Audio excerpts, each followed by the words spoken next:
Well, today we're going to get back in and work on our 770. Last we left, we had got the oil pan off, pulled our piston out, and got our sleeve out. Now we're going to get all the holes cleaned up today, rechase all the head bolts. We'll get our sleeve installed with our shim on it, get our piston back in, get it all tidied back up, and see if we can get a few more things done in that, but that's the goal for today.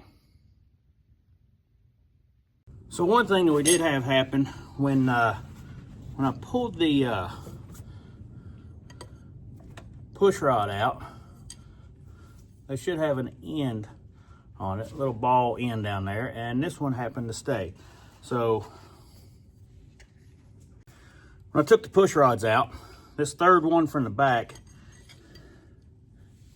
has a piece on the end that does not want to come out, and so rather than put this push rod back in there,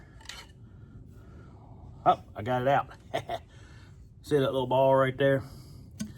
I was able to get it that time. I tried earlier and I hadn't got it, so I went and found me a smaller magnet. Was gonna slide that down in there, but we looked up and got it. So I have bought a used push rod for this one that should be in better shape, and hopefully we won't have that popping out. I probably could put a little squeeze on that with vice grips or something, but I'm just gonna put this other one in since I've already got it.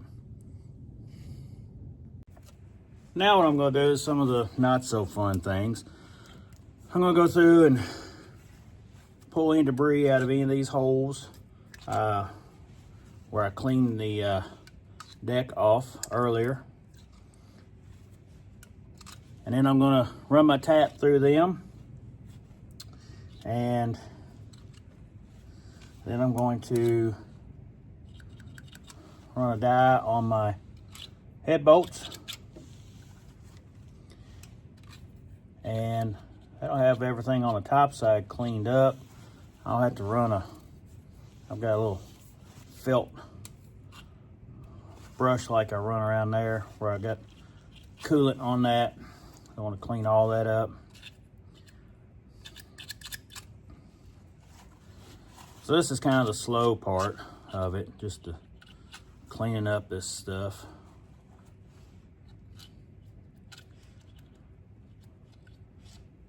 So I'll clean this up and get back with you. I'm gonna put some paper towels down in all of my coolant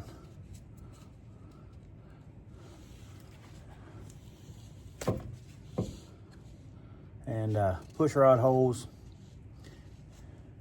and these little oil returns and things, coolant returns. That way I can hopefully prevent some dirt from getting down inside the block, because I am going to blow these out a little bit with air compressor. Put a little compressed air on it.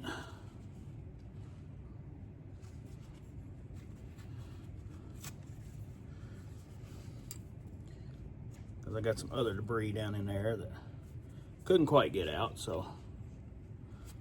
Uh-oh, that was not good. Now, one thing you don't want to do, push it down in there too far like I did. Kind of gotta be careful when you push it in there.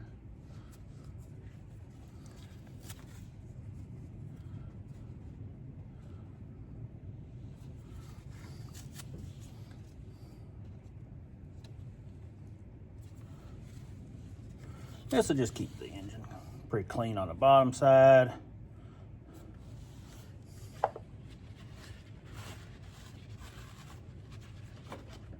We'll blow it all out. Might be better if I did have that other sleeve and piston in there, but I think I'll be all right without it. Make sure everything looks like it's, oh, there's one I missed. That's why you double check.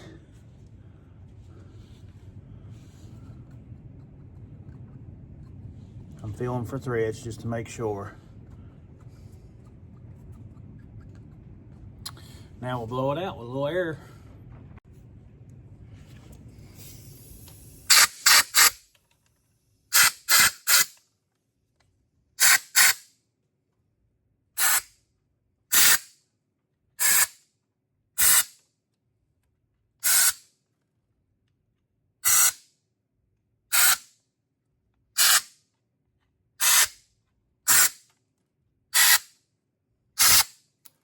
I did this last time when I rebuilt it, but I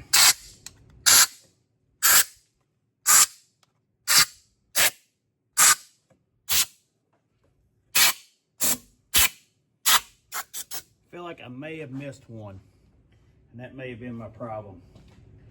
So now that I've got them blown out and got the debris out of them, where I cleaned all this off, and I'll have to clean this off a little bit more, and we'll blow them out again. What I'm going to do is I'm going to run a tap down through here and hopefully clean them up a little bit more.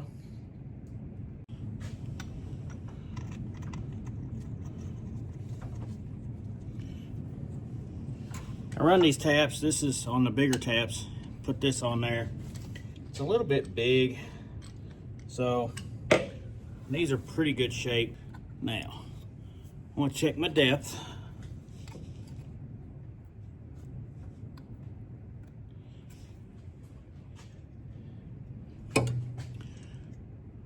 So I should be able to technically get most all the way down in there. So we're probably going to have to clean it a little bit,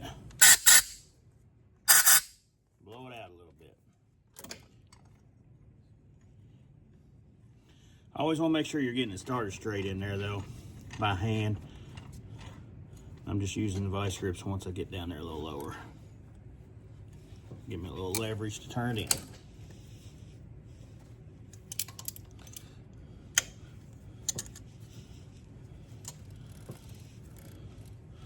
So we're going to do this on all of them. So stay tuned for the next thing. So I was able to get it sunk all the way down in there. So now we're just going to do the next 10 or 12, whatever's there. How many are there? 1, 2, 3, 4, 5, 6, 7, 8, 9, 10. So there's 20.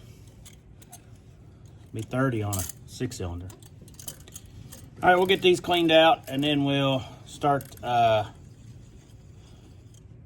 cleaning the threads on the bolts and then move on to the next step. All right, so on this particular one, I did find a 7/16 12 point would fit that, and that does speed the process up a whole lot by this hose out of the way, especially in tight places where nothing else would really work. So far they've all cleaned up pretty good except for this one over here and that one there. We'll rework them, but it's a slow process. All right, we are down to the last couple here. Pretty much all of them have chased pretty good except for got one right here. I think this one right here and this one right here weren't too good, and we're gonna go back over them. This one I think I've already done. Yep, it chased out pretty good. I get the last little bit there. All right.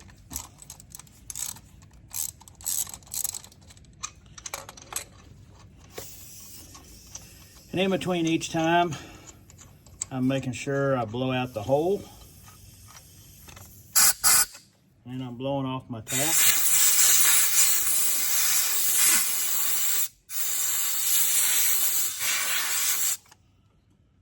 So I want to make sure it stays good. Now, I'm not putting any oil on these.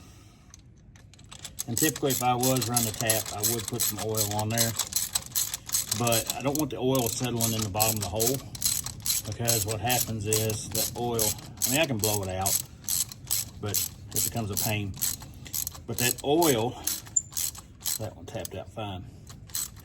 What that oil does is it'll sit down in there and it prevents that bolt from going all the way down and tightening it up all the way. So we will, when we put the bolts in, we'll put a little oil on the threads right before and just kind of let them lay there. And let that oil kind of drip off there. but I don't want a lot of oil on the threads going in. I just don't want it sitting down in the bottom down there. All right, so that one was good. Maybe it was this one right here.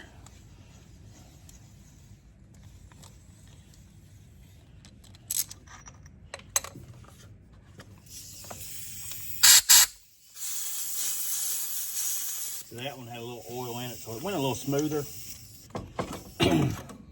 But I'm pretty sure that's just where we pulled the heads off. Some oil ran over into it.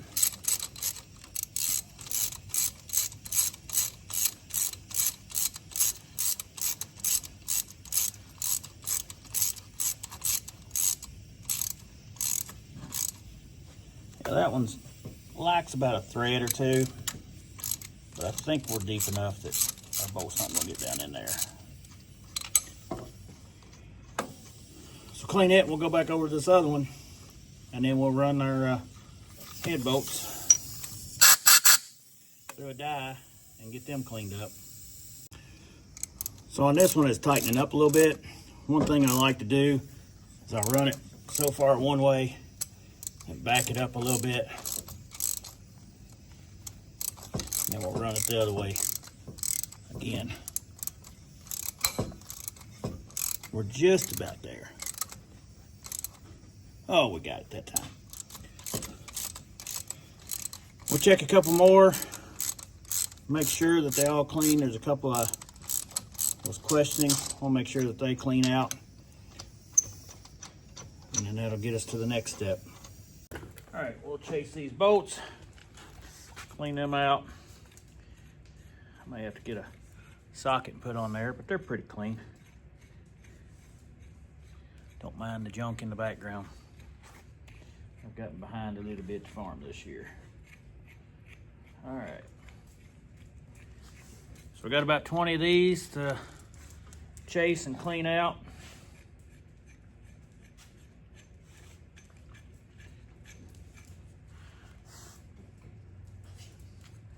And then we'll be ready to drop that sleeve in. Catch you in a little while.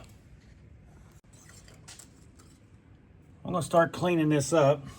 I don't know if you can tell, but we've had so much wind here today, and the wind shifted on me, and my stove quit drawing for a little bit and kind of smoked me out. So I just got a real soft, it's not a wire because I don't like wire because that wire will get everywhere, but kind of, I don't know if it's felt or what it is. I'm just gonna run it around the deck here, clean up some of this stuff. And yeah, I don't have my paper towels over my holes. I've got pretty much everything going, so hopefully.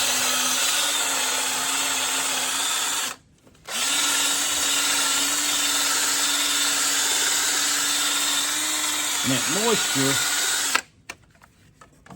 I got a little rust because we got a little moisture on it.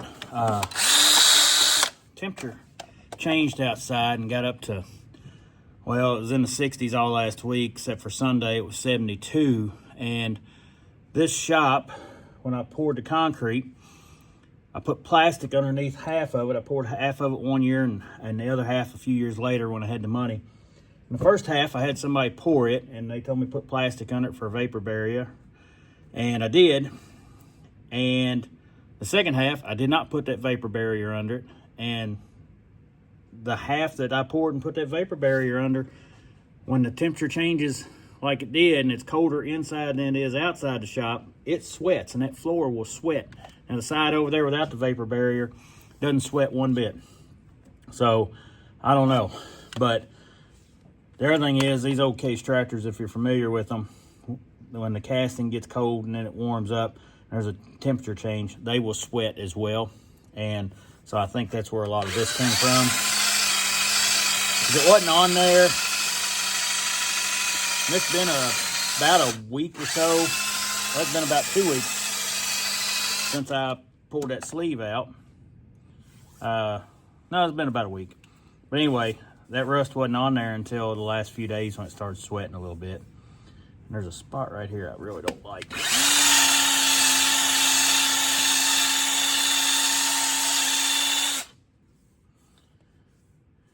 I'll run around this ring as best I can.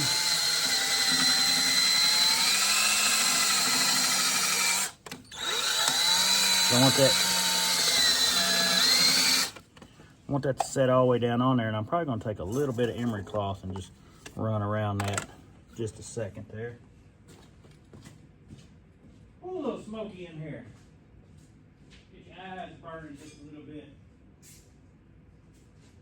The good thing about burning with wood, it'll heat, but the bad thing is it can have these problems. Now, I do have a ready heater. I've been running a little bit too today, just to get a little bit warmer in here a little faster. And I run it a lot of times from just in here short term. But the problem with the ready heater is it's kind of loud when I'm talking to you all. So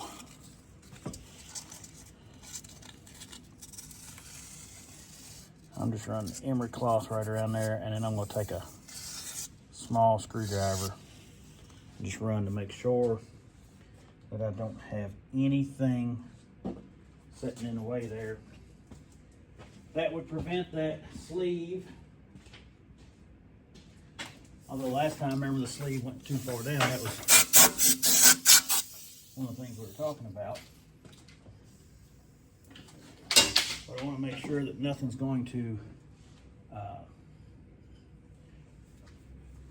prevent that sleeve with that shim on it now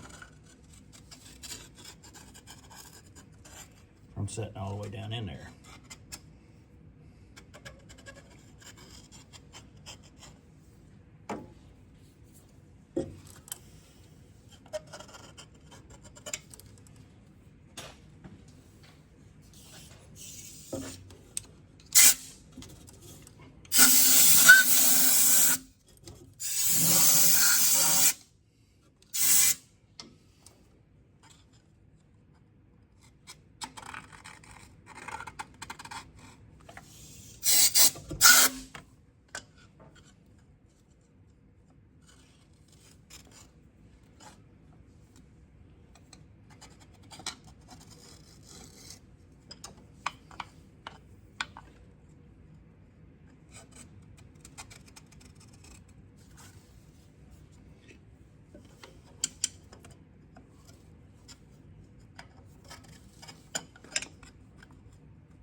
I think we kind of got that prepared. Now we'll move over here and work on getting our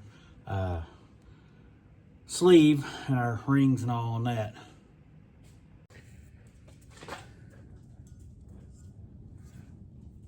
All right, so on our sleeve, we're going to remove our O-rings. This is a wet liner. We're going to remove these O-rings, put new ones on. We'll roll the new one on as soon as I take one off.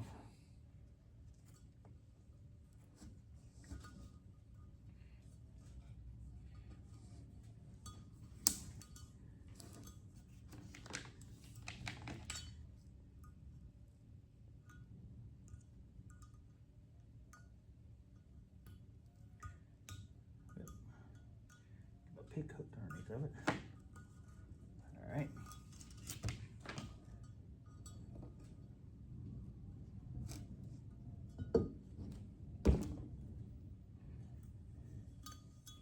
All right, new O-rings are on.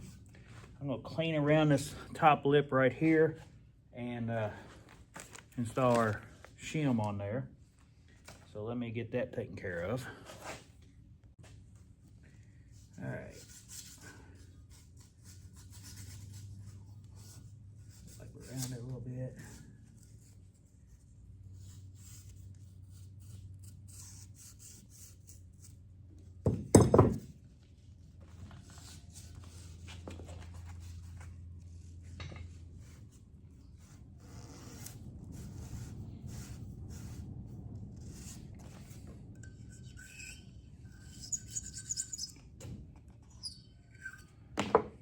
pick and our screwdriver.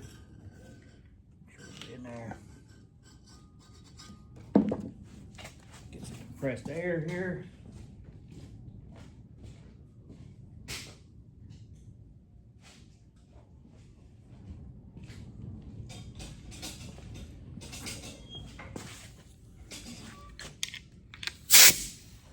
Pull it over here out of the way a little bit.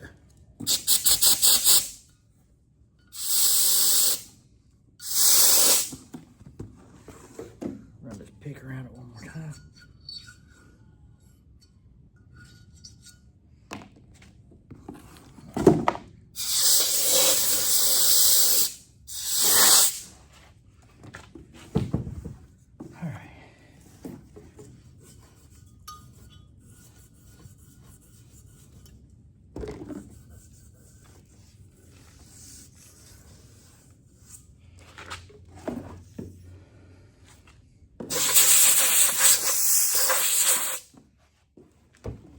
All right, now for installation,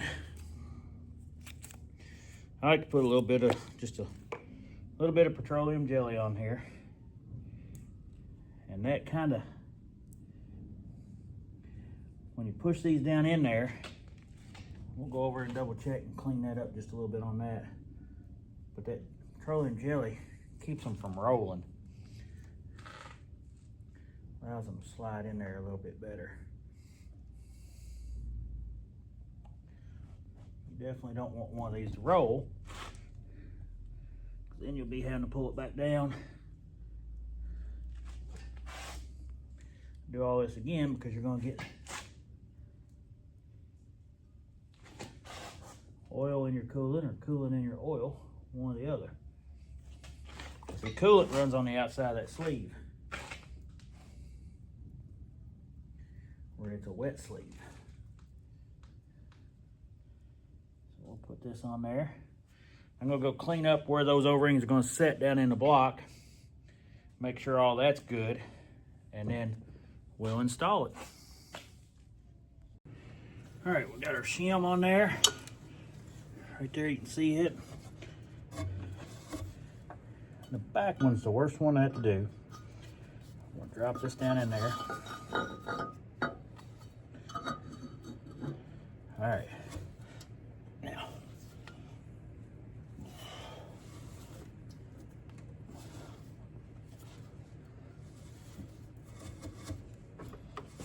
sometimes you can push them in by hand. I'm gonna try it real fast on this other side where it gives a little better leverage.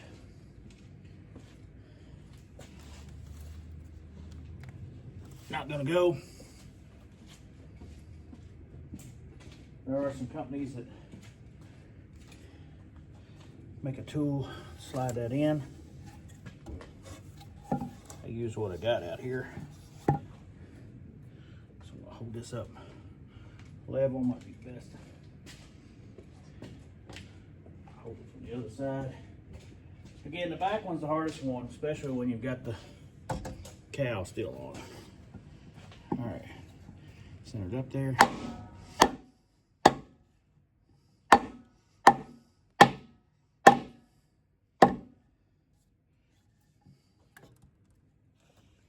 All right.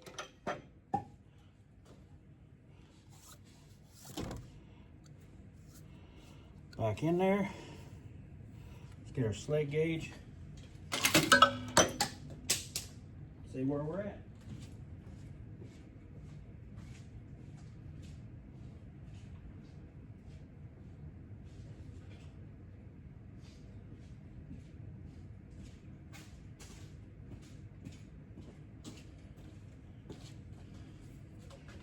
All right.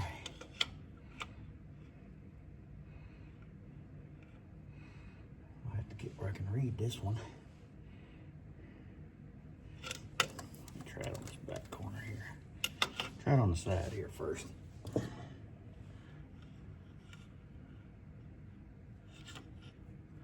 I have to go on the opposite side. All right. 11 thousandths. Move back to about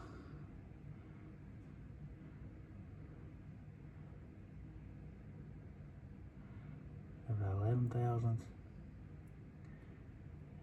we're back to about 6 thousandths.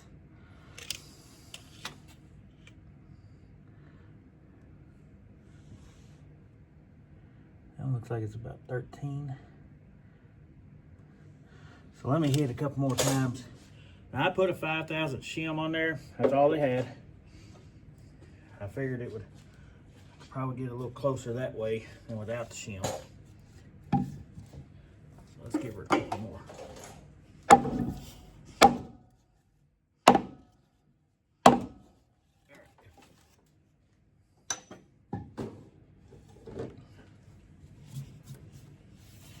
have to wipe the inside of that sleeve down real good.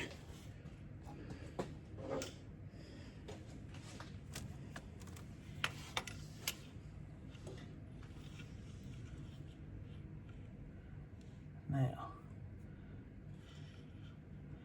that corner back there.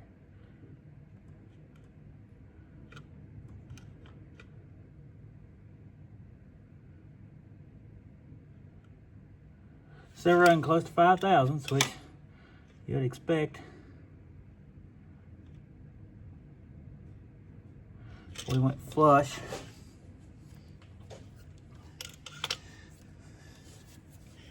We'll check a few more things here and get back with you.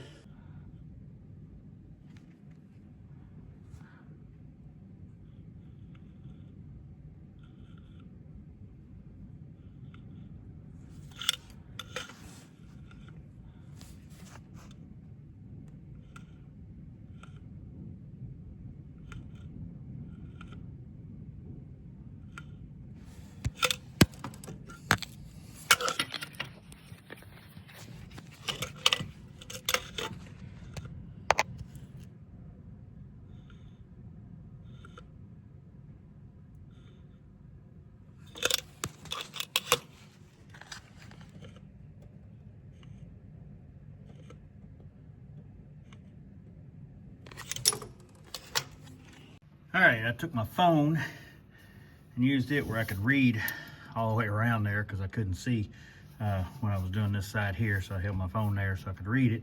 And we've got it all pretty much the same all the way around, about 5 thousandths. These are 35 thousandths. So I didn't have a whole lot option. Flush was 35 thousandths difference, or go to 5 thousandths, which that's the only shim I could get, and that put me at about 1/1500ths difference. So that's going to be about as close as we can get it. Hopefully that'll work. So our next step is I'm going to wipe this sleeve down, and then we'll get our piston over here with our rod on it and get ready to install it.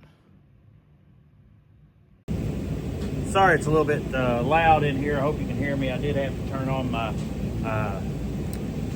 ready heater. I tell you, smoke was just getting to me, so I opened the door and let air out for a little bit, and it got a little cold.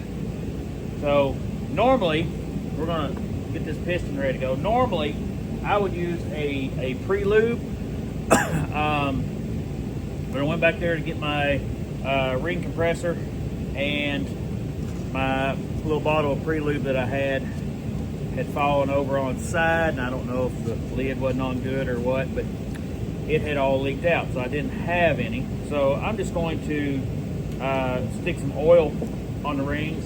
I'll pop this bearing back in, and I'll put a little oil on it when I drop it down in there.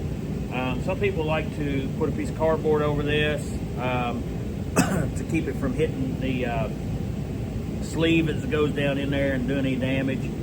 I'm going to be real careful with it. I'm not going to do that. I did put a paper towel over top of my crankshaft.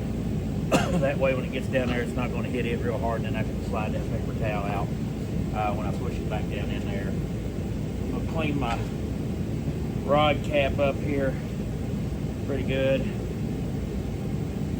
Don't want anything on those. I'll put a little oil on that as I put it on there as well.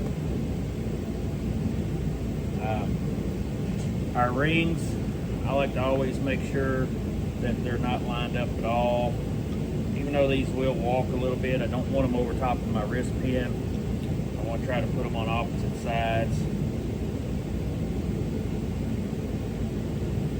I add a little oil. I'm just going to use a little oil here that I had in the shop. Try not to make too much of a mess here. Got a bucket around here. I'll pour this in over top of a bucket, and then we'll stick my ring compressor on. All right, got us a bucket here. Pour a little bit on here.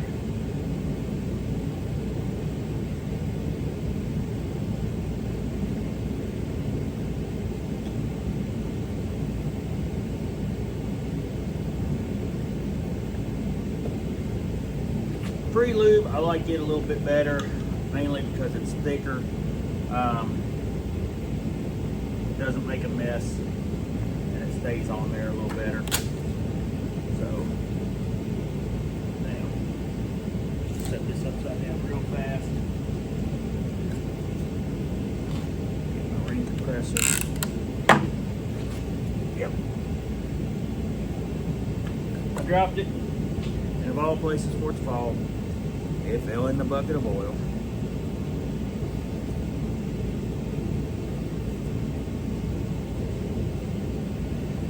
All right.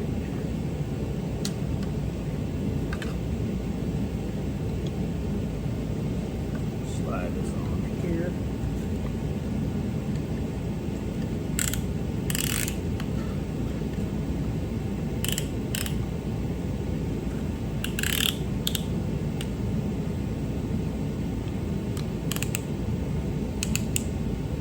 Tighten it all up.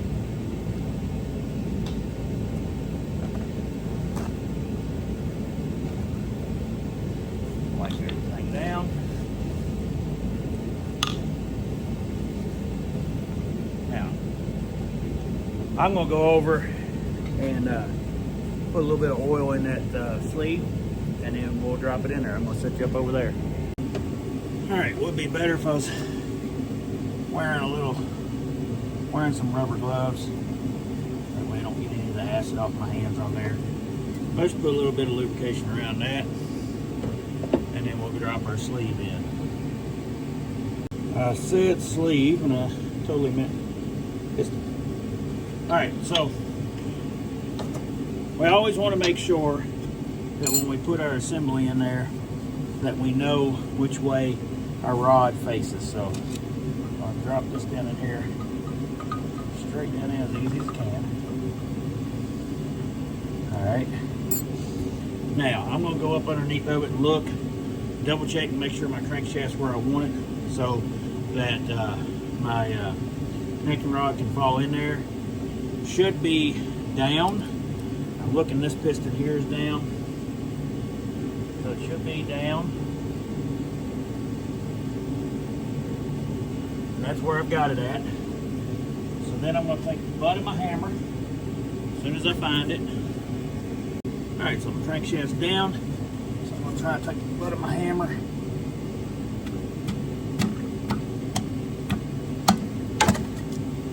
drive the piston down in there.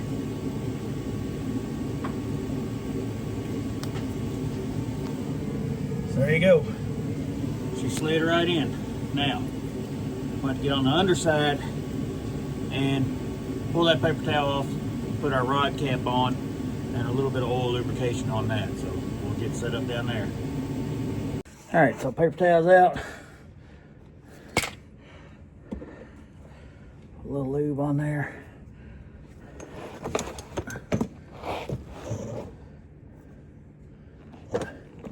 Pistons rotate just a smidge up there, it looks like.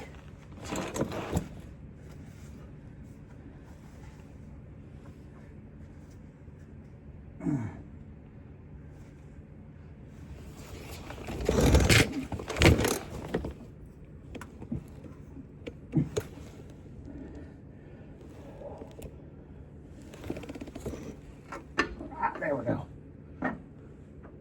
All right. Now, sorry you probably couldn't see that.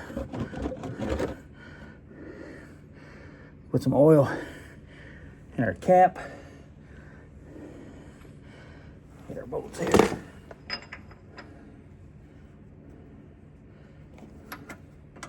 Have to pull it down a little bit more. I thought I had it. Didn't quite have it. There we go. There we go.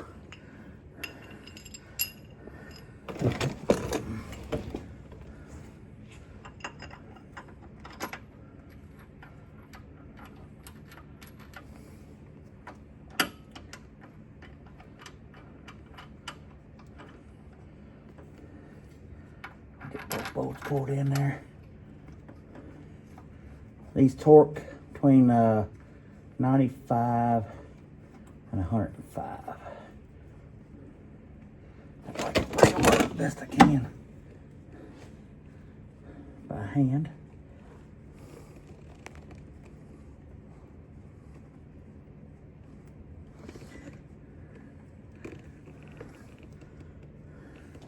All right, wipe my hands off a little bit. See if I can get to it right there.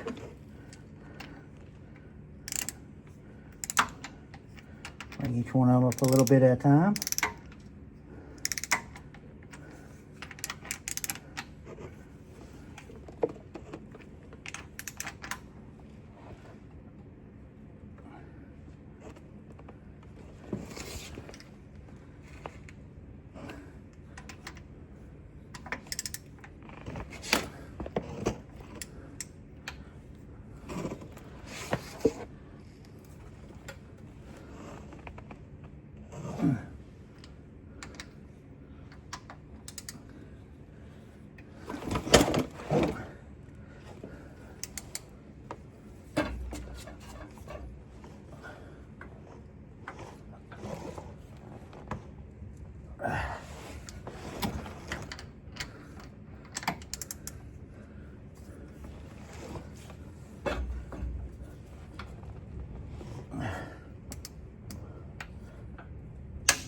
There we go.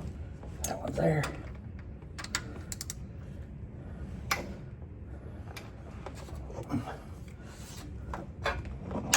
That one's there. All right.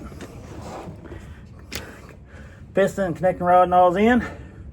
I've got to clean up this gasket here. And then I'm going to clean the bottom of this off and the oil pan before we put that oil pan on. But I may keep the oil pan off so that way it's a little bit easier for me to tell where the piston's at, because I can tell when number one's up easier. I can use the valves to tell and the timing mark, but it's a little easier when I can do it that way.